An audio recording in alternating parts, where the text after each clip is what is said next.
Digital transformation is big business.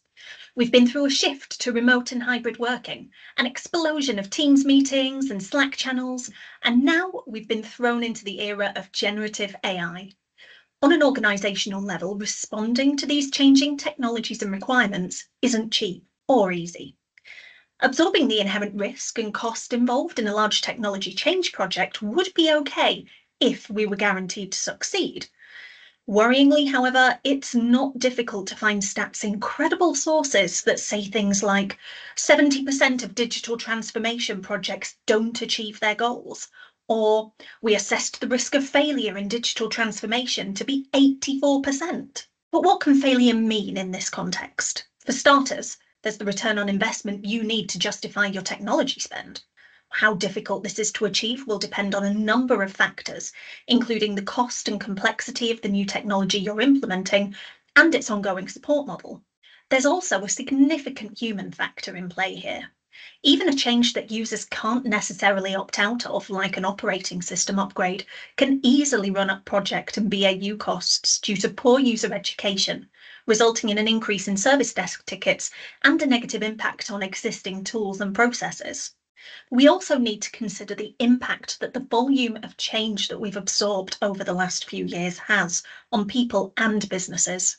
In ProSci's most recent study, 73% of participants said that their organisation was near, at, or past the point of change saturation.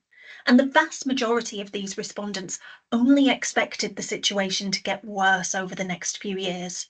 This has a huge impact on employee well-being and retention, which in turn impacts resourcing, recruitment, and training spend, and your capability to actually get through that massive roadmap of changes. We also can't ignore the impact that failed changes have on an organisation. Failed technology change erodes your employees' trust in your tech teams and leadership, negatively impacting morale and driving a wedge between leadership and the wider organisation at a time when positive culture and confidence in leadership is so important. And this is only the internal impact.